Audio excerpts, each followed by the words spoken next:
I'm your host, Cam Williamson, and I am back with you for another book review, another Colleen Hoover book review.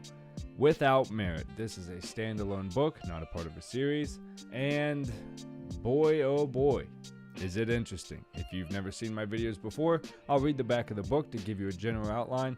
I will give you my general review without spoiling it, and then I will warn you before I get into the spoiler section of the book.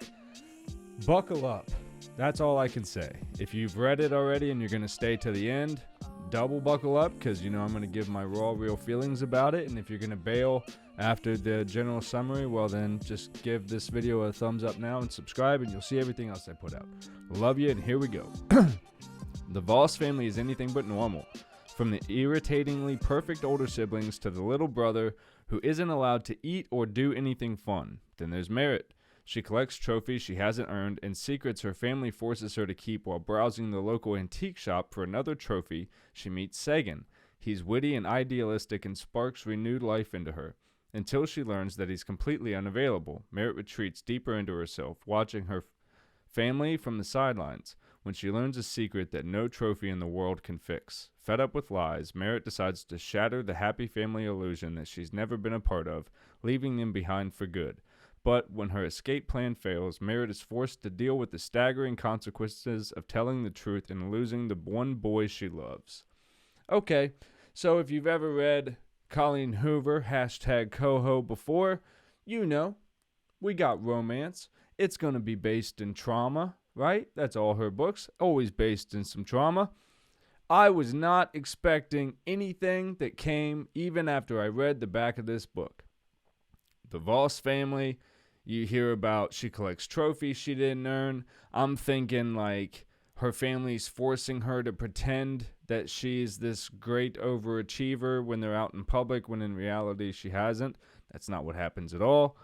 And then the romance is completely thrown off. So there are so many twists and turns in this book. I mean, I will say this book hooks you in and you have no problem just being like, what? And you just keep reading because you're like, wait, what? The whole freaking time. Now, I think this is one of Colleen Hoover's earlier books. Maybe she was still trying to figure out how to stick to a damn plot. I don't know. But this book is all over the place. All over the place. Her dad is a real character.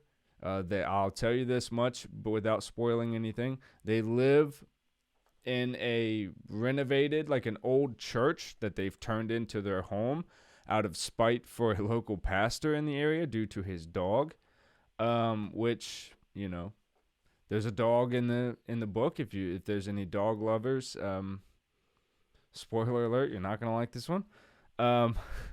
So let me stop spoiling things and just tell you how I liked it.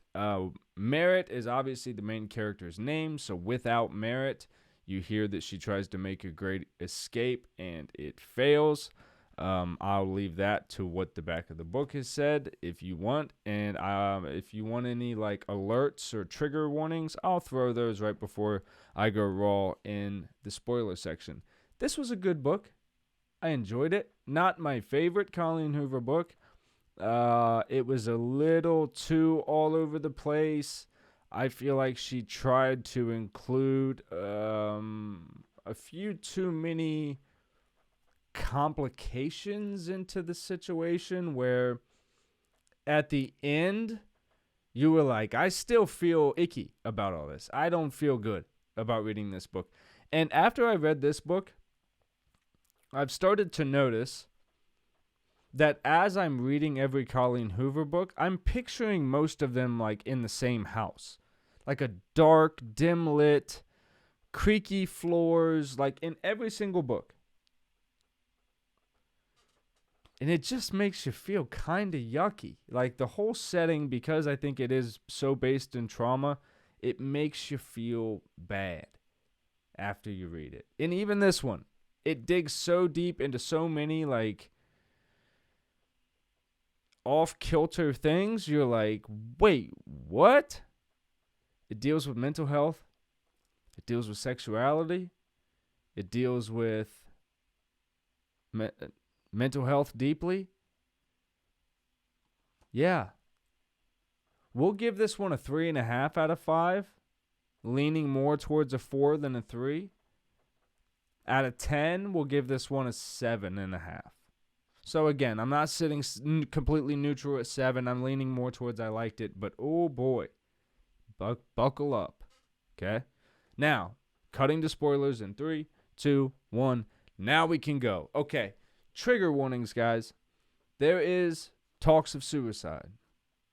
There is complicated relationships and sexuality in this book. There is a lot of sexual talk and polyamorous type behaviors going on. Did I like this book a lot? No. Was it an easy read? Yes. Merritt and her family move into a church that was right behind their home. Why did they do this?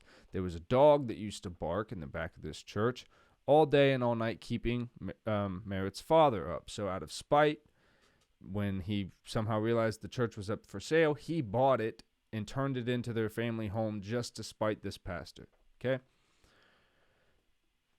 Merritt is browsing the antique store because she collects trophies that she doesn't earn. It's just a weird thing that she does. No one makes her do it. It's not even something she really talks about. It's just something she does.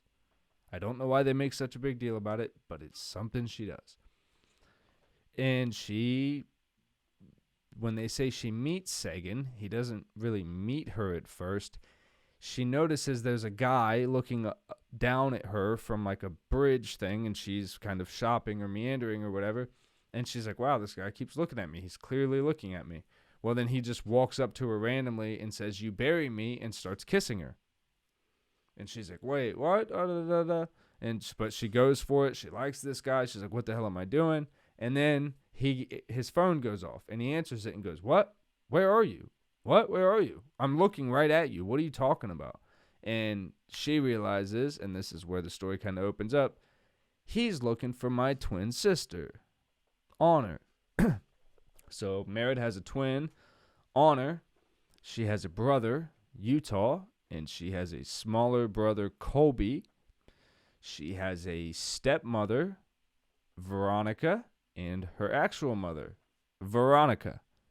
And they all live in one house, which is this church. It's broken up into 4 wings. They call them quarters. The Veronica's stepmom and the dad are currently married with the child Colby. They live in like wings 1 and 3. The mom is like anxiety ridden to the point she can't leave the house. You're supposed to think she's battled back from cancer through most of the book, and that she just is accepting of the fact that her husband cheated on her with one of her cancer nurses, and there is Veronica, and they just live upstairs. So right there, you're like, oh, wow. A lot of toxicity, right? A lot of weird stuff going on. So you got a mentally unwell mother and ex-wife living in the basement, father and new wife / mistress living upstairs, running everything because the mom never comes up from the basement. You've got Merritt, Honor, and Utah. And then in the book, you have a guy named Luck comes in, who ends up being Veronica's brother. And you have Sagan that lives in the house. So in the beginning, after the mix-up and the kiss and the phone call, Merritt goes, oh shit, that's Honor's boyfriend. I just kissed my sister's boyfriend. What the hell? They don't talk about it. Nobody says nothing about anything. The book goes on. They keep having these little interactions, but nothing crazy. It's more like Merritt ends up finding the dog that her dad hates and lets it in the backyard because it's crying in the middle of the night during a storm, and she lets it in the backyard. It runs to its old doghouse that was left there after the move, and you find out that the Pastor Brian, died that night, and that's why the dog had run over there. So Merritt is is like nursing this dog when she randomly meets Luck, who, he's just a guy that she meets out in public and goes, "Can you give me a ride?" She's like, "Yeah, where to?" They end up going to the same house going, "Oh shit, I live here." So like halfway through the book, Merritt and Luck are having this weird conversation about she wants to lose her virginity, and she goes, "Will you have sex with me? Just, it's nothing relationship. I'm not attracted to you. I just want to lose my virginity." And he's all like about a polyamorous lifestyle. Sex is just sex to him. So he's like, "Yeah, fuck it, whatever." So they start. He can't do it, and they get off each other, and it's weird. Sagan sees Merritt leaving his room, and he's like, "What the hell?" But doesn't really say anything. Okay, that part was weird. Then Merritt tries to commit suicide. She takes her mom's pills that she believes are from her cancer treatment or something, and she's been stealing them for a long time but not taking them, and she takes 28, hoping that she's going to die, and she doesn't. They're placebos. So then you find out her mother never had cancer, and that Merritt's not going to die, but she just tried to kill herself in front of her whole family. She panicked, ran to Utah's room, and was like, "Help me, I'm dying." But that was after she wrote a note telling all the secrets of the family. One of the big ones I forgot to mention, she walked in on Utah and Luck fucking, who were two dudes. So they didn't know their brother was gay. And they're both like, this is like the day or so after, a couple days after Merritt tries to sleep with Luck. And again, she doesn't know her brother's gay. It's like this big traumatizing thing. So she tries to kill herself after this, like keeping all these secrets about, just everything. She finally writes a letter to everyone going, oh, and her dad. She caught her dad coming up from the basement, tucking his shirt in. So she like runs downstairs, and her mom's all disheveled. Her mom and dad are still fucking. So I was like, whoa, dude. So that's where she wants to commit suicide. It fails. Sagan makes her like puke him up. Her dad's like, she's fine. She's fine. They're placebos. Her mom never had cancer. She's just mentally unwell. She had a car accident years ago when the kids were very small. She was a great woman. I loved her so much. I still love her so much, but she's not the same woman. She's damaged. She's broken. She's not there. And you've seen, he's like, I didn't cheat on your mom. Like, your mom left a long time ago, and she has had nurses and stuff. And yes, that is where Veronica came from. But that, I'm like, I'm not a bad guy. I don't know what else to do. I can't abandon her. I can't just, like, he lets her live in the house because he's like, I love her. I can't just abandon her on her own. I don't trust that she's going to be okay out on her own. So he's trying to fix up the house that they still own, which is right behind the church, and he's hoping that he can, like, get her back to life enough to go live in that house. So the dad everyone finds the letters where, she also admits to Honor that she's attracted to her boyfriend. So when all the dust settles, Merritt's not going to die. Everyone knows the truth. They all kind of isolate to their rooms. She's upset that no one's coming to check on her the next morning. And then her dad shows up. And that's when he kind of like tells her everything. And he goes, I'm sorry, man. I tried. Like, I've really tried my best. And he kicked Utah out of the house because another big secret that I keep forgetting is Merritt told her whole family that Utah made her, being Merritt, kiss him when she was very young. And I kind of saw it coming. I knew they were playing it off to like he sexually assaulted his sister.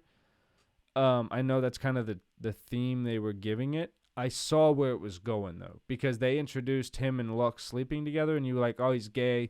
He was trying to figure out if he's gay, but yeah, doing that with your sister is completely fucking wrong. And yeah, this book was very complicated, too complicated. They all settle all their beefs. It ended up being that Honor and Sagan were not dating, so then Sagan and Merritt clearly start dating, and because of that, her dad kicks him out. He goes and lives in the other house along with Utah. Utah and Luck become like a couple, and yeah, I don't really their hopes. Oh, because of her trying to commit suicide, everyone's telling her she needs to go to therapy. The last time that she talks to her mom's like, well, let me know if you like that doctor. And her mom kind of realizes she needs to get help. So you kind of have hope for everyone in the situation. Would I read the book again? Absolutely not. Would I tell anyone to read this one first of Colleen Hoover's works? Absolutely not. So let me know what you guys thought of it. It was very, very complicated. I was actually happy when it was over. And I am taking a turn to nonfiction for a while. I'm reading Up From Slavery by Booker T. Washington right now. That will probably be the next book review you guys get from me. Go check out the Climbing with Cams. Thumbs up the video, subscribe, and I will see you guys in the next book review. Love you.